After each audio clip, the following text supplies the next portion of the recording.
ในตอนเสาร์ของวันที่17มังกรที่ผ่านมานี่อยู่ที่บ้านหมากหมี่และบ้านหัวดอนไส้ได้สืบต่อสร้างครัวขามหวยและยาที่2การสร้างครัวขามหวยแสนภูมิของ2บ้าน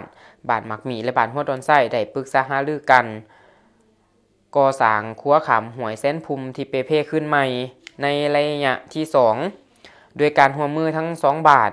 ได้ระดมทุนในการก่อสร้างโดยน้ำหนาผ้าทางโดยพระอาจารย์สาครพ้นเสียงสาเจ้าอธิการวัดบ้านใหญ่น้องแต่ขุมไส้สมบูรณ์เมืองจำปาสักพระอาจารย์แสงใสศูนย์ดาวเฮืองเจ้าอธิการวัดบ้านหมากมีพระอาจารย์แสงสว่างเจ้าอินทวงศ์เจ้าอธิการวัดบ้านหัวดอนไส้ท่านคำบรสุวรรณพงศ์เลขาผักบาทในบ้านหมากมีท่านศูนย์มาลาพันธ์เลขาผักบาทในบ้านหัวดอนไส้พร้อมด้วยเฒ่าแก่แนวโฮมและประชาชนทั้งสองบ้านซึ่งการสร้างครัวระยะที่2ในเทื่อนี้รวมเป็นเงินมูลค่า35ล้าน4แสนกีบในนั้นประกอบมีเหล็กปูนแฮทรายและปูนซีโตนรวมมูลค่าทั้งหมด35ล้าน4แสนกีบ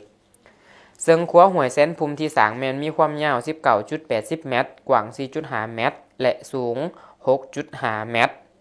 ส่วนท่านใดที่สนใจประกอบส่วนร่วมทุนในการก่อสร้างครัวแห่งนี้สามารถติดต่อพัวพันได้ที่หมายเลขโทรศัพท์9846 5452หรือ9962 0426ที่หนึ่งอันนี้ก็ข้าพเจ้าในนามนายบาทก็ขอมุกขอบใจมายังญาติพี่น้องที่อยู่ไกลและใกล้ที่ว่าอะไรประกอบส่วนขึ้นฮอดให้แก่พวกข้าพเจ้า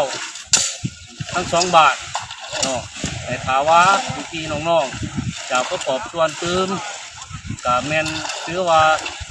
ประกอบไรเนาะตาม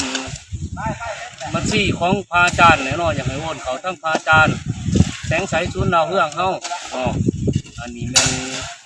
เป็นการประกอบส่วน